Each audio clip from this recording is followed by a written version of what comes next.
What's going on, guys? It's Nick here, back with another video. Must start and avoid running backs for week 13. As I mentioned yesterday, the bye weeks are over, so you're gonna have your entire roster to work with this week, which also means you shouldn't be relying on waiver wire guys in the flex. You should be starting one of your strongest starting lineups of the season. So let us start things off with the Thursday night game, which features the Bears at the Lions. The total for this one has dropped to just 38.5. I think it's tied for the lowest total on the week, and the Bears are currently 3-point road favorites. For the Bears, Montgomery is a flex play this week. He's still going to be getting his 3 to 4 targets, his 13 to 17 carries, and all of the goal line work. They haven't been moving the ball very well as a team, so I'm more than okay benching him if you do have better options, especially maybe if you were going to put him in the flex and you have a better wide receiver that you can play ahead of him. But the Lions are a below average run defense, so he should be able to get things going on the ground. Cohen is a fringe flex play in full PPR leagues, but I wouldn't go there in standard or in half point. He does seem to be getting more targets each week, but he needs to have one of his highest target games to be viable in half PPR, and I'd rather not rely on him getting lucky with a touchdown or a really high target game to be viable. I'd just rather go elsewhere. For the Lions, I wouldn't start anyone. I know some of you want to play Bo Scarborough, but as I've said, he's not going to be getting any receptions, and while the Bears aren't as good as they were last season on defense, they still do have an above average run defense. So unless you're in a standard scoring league, I'd leave Bo Scarborough on the bench, and then no other running back in this backfield is getting enough volume to be viable. Bills at Cowboys is next, and this one has a 45.5 point total, and the Cowboys are currently 7-point home favorites. For the Bills, they've been continuing their 70-30 split between Singletary and Gore, and the projected game script does have the Bills trailing, so that is going to set up better for Singletary than it will Frank Gore. But to be honest, it's a negative for both of them. Singletary is a low-end running back too. He has 6 targets in each of their losses this season, so you have to think he's going to be roughly in that range. But he only had 11 total carries in those 2 games. So yes, he's going to see more receiving game work, and yes, those touches and those targets are worth more than carries, but he sees a lot fewer carries in those games, so his floor is a little bit lower than it usually is. I'd feel much better about him in the flex if you were able to start multiple flexes. So in leagues where you only have 2 running back, 2 wide receiver, 1 flex spot, I don't love it, but as you start to get into leagues where you have multiple flex plays, then I think he's a much better play. So more of a lower end flex for me. As for Gore, there's really no game script where he has a receiving game role. And in this game script, he's likely to only be in that 8 to 12 carry range with minimal touchdown upside. So I don't think he's viable outside of, say, 16-team leagues. For the Cowboys, always start Zeke. The Bills are most attackable on the ground. They're not bad at run defense, but they're most attackable on the ground. And the Cowboys really do not care how inefficient he is in games. He's a great running back, but there are games where he's got 20 carries for 30 yards, and they just continue to just run him into a brick wall. So he's going to get his carries no matter how good he's doing, and that's obviously good for fantasy. Saints at Falcons is next, and this one has a 49-point total, and the Saints are 6.5-point road favorites. For the Saints, even with Kamara only getting around 65% of the snaps right now, he has 27 receptions on 29 targets over his last 3 games. That is incredible. Makes him a mid-range running back 1 every week regardless of matchup, and this game's got a pretty high total, so he is definitely a mid-range running back 1. For the Falcons, it looks like Freeman will return this week, which is a big boost for them because they've gotten next to nothing from Hill and Allison. Assuming that he does return, he's a low-end running back 2. Obviously, you have re-injury risk, but He does have some good touchdown upside. He's got some nice receiving upside, but the Saints do have an elite run defense. So definitely a guy you can start for the upside, but more of a low end too. Titans at Colts is the next one. This game has a 43.5 point total with the Colts 2-point home favorites. For the Titans, we are always starting Derrick Henry. For the Colts, Marlon Mack has been declared out for this week already, so we should get another week of Jonathan Williams starting. He was in on 67% of the snaps last week, and he out-touched Hines 29-11. Keep an eye on this one, though, because there's a chance, at least, that Wilkins wasn't 100% last week, and they put him in for more of a role this week. So just keep an eye on different reports that come out. If it does look like we're getting a situation just like last week, where Jonathan Williams basically takes over the Marlon Mack role, then he is a low-end running back 2. I would rank him higher, but the total is still low. The Titans have a solid run defense, and like I've said, every team is playing this week, so there are a lot of running back options. Next, we have Jets at Bengals, and the total in this game has risen to 41.5 after opening at just 39.5, and the Jets are 3.5 point road favorites. A lot of road favorites this week. For the Jets, Bell has been pretty bad this season, to be honest, and after playing 100% of snaps to start the season, he's been down to 56 and 57% over the last 2 weeks. The good news for him is that the Bengals are basically the best possible matchup for a running back, so he is a running back 1 solely because of the matchup and the potential volume, and you do need to start him even if it doesn't feel good, given how he's performed over this last month, basically. For the Bengals, Mixon's a low-end running back 2. He should get around 15 to 18 touches with a pretty limited touchdown ceiling, although I'll say he's got one of the better touchdown chances on the Bengals. It's just that them as a team aren't going to score very many touchdowns. Plus, the matchup is pretty brutal. The Jets are second in rush defense DVOA and first in yards per carry allowed. So he's more of a volume-based running back too, but not one that I'd be afraid to bench at all. So if you really don't want to play him, you got better options. Not afraid to keep him on the bench. Washington at Panthers is the next one. And this is another game with just a gross total under 40. The Panthers are currently 10-point home favorites as well, so Washington is not expected to put up very many points.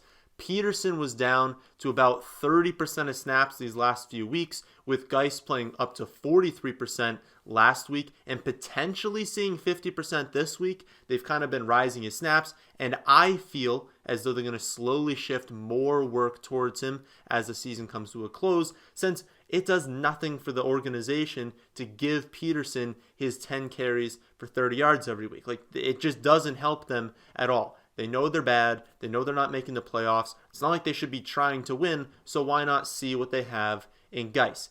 The one thing we need to watch is Chris Thompson. If he's active, then I want no part of this backfield at all. But if he's out again, then I think Geis could have a nice game against the Panthers. Remember, they rank last in rush defense DVOA and 27th in yards per carry allowed, while giving up a boatload of touchdowns on the ground. So definitely keep an eye on Chris Thompson's status, but know that Geis is still only a flex play even if Thompson is out. For the Panthers, you're obviously starting Christian McCaffrey.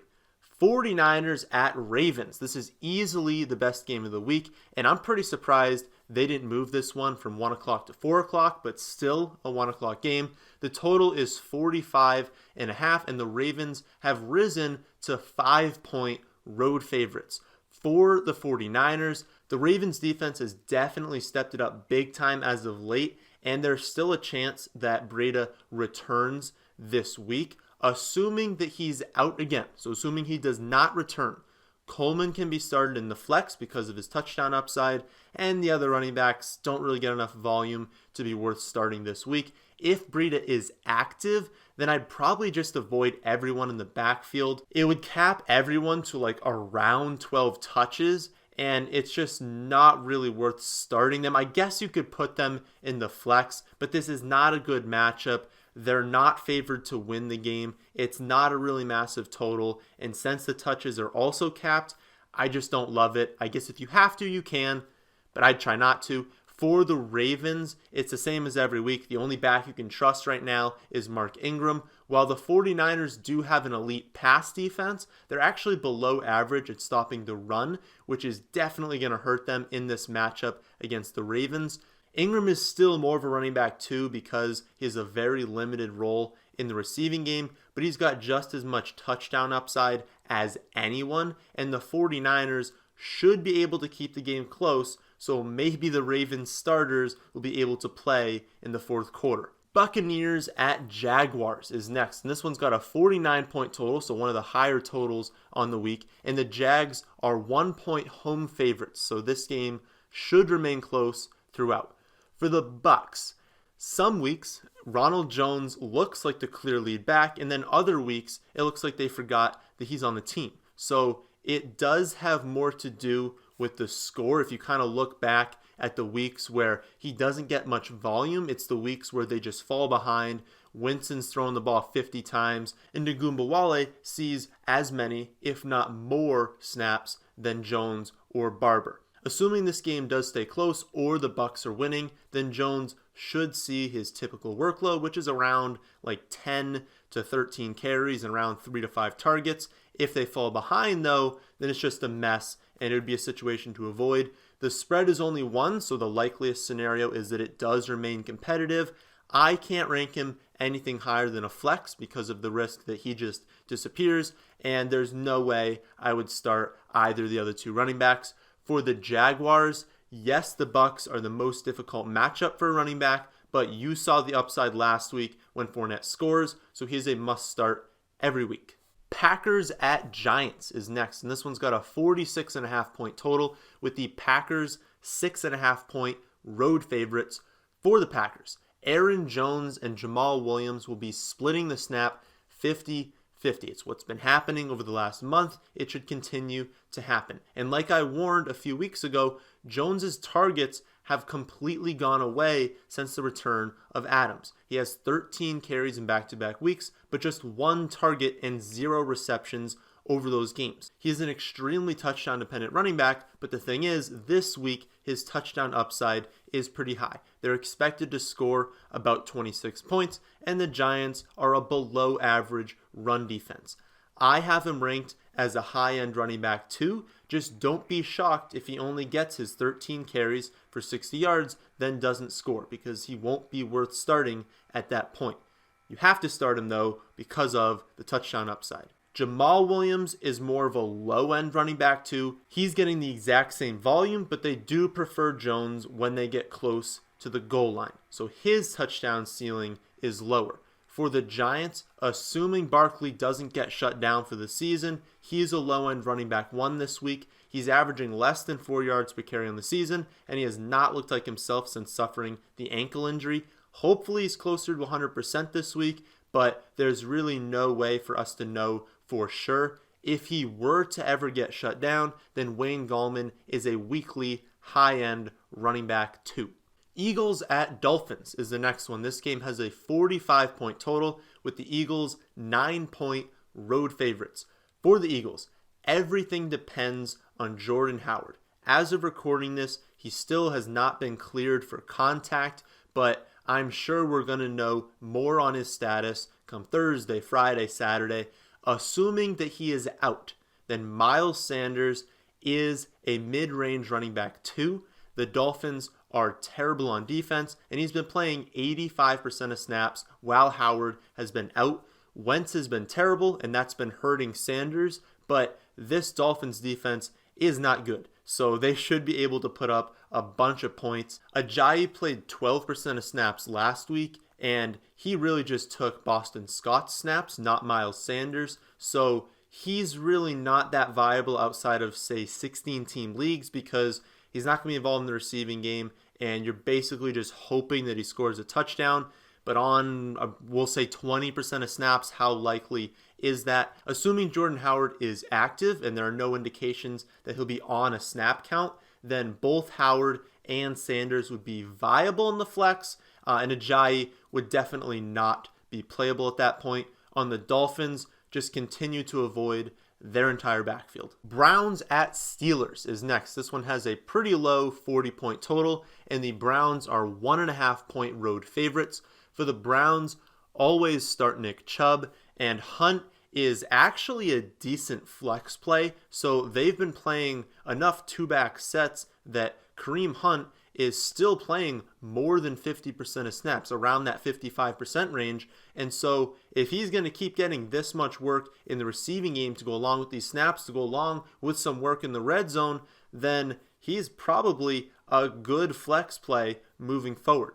For the Steelers, James Conner looks closer to doubtful this week, although we'll learn more as the week goes on. If he's out, then Benny Snell should step back into that lead role. He played about half the snaps last week, but he was given 21 carries and a target. It was against the Bengals, so don't expect that sort of production this week, but Snell can be used in the flex if Conner is out. Given how bad Samuels has been on the ground this season, it's not shocking that Snell took over last week. Samuels has only been playing 35% to 30% of snaps these last 2 weeks, so I honestly would not use him even if Conner is out. Next, we have Rams at Cardinals, and this game has a 47-point over-under, and the Rams are 3.5-point road favorites.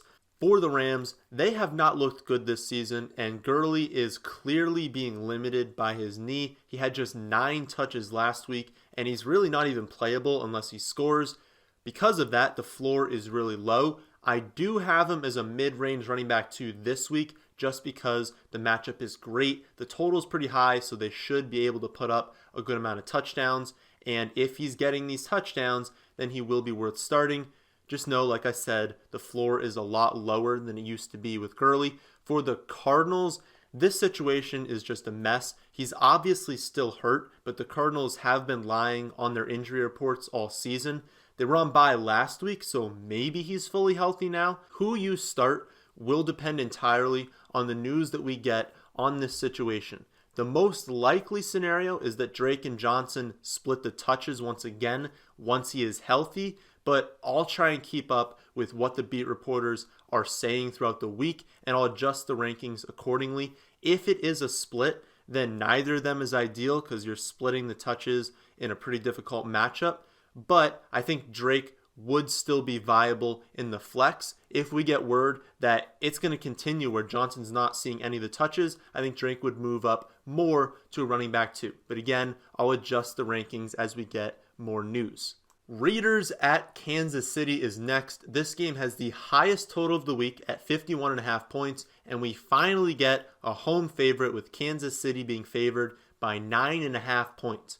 For the Raiders, Jacobs is a weekly running back 1, especially in a matchup against a Kansas City defense that ranks 31st in rush defense DVOA and 30th in yards per carry allowed, and especially in the highest total game of the week because he has the highest touchdown expectancy of any player on the Raiders. For Kansas City, the Raiders are much better at defending the rush than they are the pass, but they're by no means an elite rush defense. This is another situation to watch as the week progresses. McCoy and Damian Williams were both injured in the Week 11 game, but then they were on bye last week. McCoy did not enter the league's concussion protocol, so he should be good to go this week, but we'll see how much Damian practices as the week goes on. If all 3 are active, then Damian is more of a flex play with Darrell and McCoy being guys I probably wouldn't start. If Damian were to miss, then Darrell and McCoy would both be decent options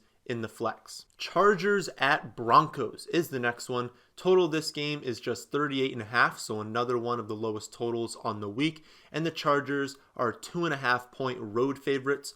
For the Chargers, despite what we saw last week, the Broncos are a good rush defense, especially when they're at home.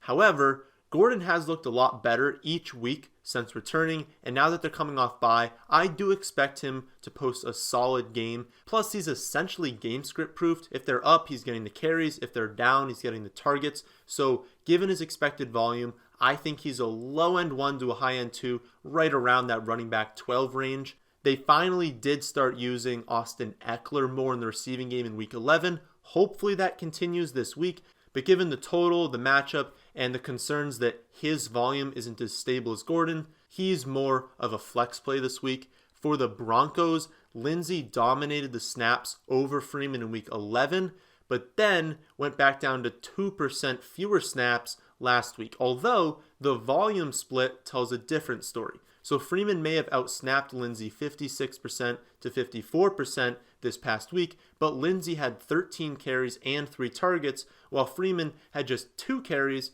and 2 targets. The targets are still a big concern with these two. They're not getting any scripted looks in the receiving game, and Brandon Allen just doesn't check down as much as Flacco did. So until Locke takes over, which I don't even know if it's going to happen this season, I can't trust Lindsey as anything more than a flex play, and I would not be starting Royce Freeman at all. The Sunday night game is Patriots at Texans, and this one has a 44.5 point total, with the Patriots 3-point road favorites. For the Patriots, it's really tough to trust Sony Michel outside of standard scoring leagues. Even in his 3 touchdown game, he barely went over 20 fantasy points, so you're really risking it by starting him. I have him ranked as roughly the running back 30 in half PPR. As for James White, he's been getting far less volume over this last month. They love to use him in the playoffs, so they might just be using him on fewer design plays so that they don't give too much away, but I'm still surprised at how little they're using him. So until he gets more work, I would keep him on the bench. For the Texans, I wouldn't start any of their running backs. Duke isn't getting enough work to be viable outside of a broken play and a long touchdown. And then Hyde, he hasn't caught a pass since week 6, so I wouldn't expect him to do a whole lot against the Patriots. The Monday night game is Vikings at Seahawks, and this one has a 49-point total, and Seattle is 2.5 point home favorites. For the Vikings, always start Dalvin Cook. For Seattle, I want to hear the reports later in the week on how beat reporters expect this split to carry out. Obviously, Penny has earned a role, but I do still expect Chris Carson to be the lead back, at least until he fumbles again, because if that happens, he's definitely getting benched once again. But I want to hear what people are saying around that team before making any final decision. As of right now, I have Carson as a mid to low end running back 2, with Penny just out of flex consideration. But again, that could change if we get information that Penny's going to have a larger role than we think. So, that is everything you should need answered at the running back position for week 13. If your question was not answered in this one, just look at my rankings at our website, thefantasyfootballadvice.com. But that's the end of this one. I hope you all did enjoy. If you did, how about hitting that like button? And if you're new here, how about subscribing to the channel? But thanks for watching.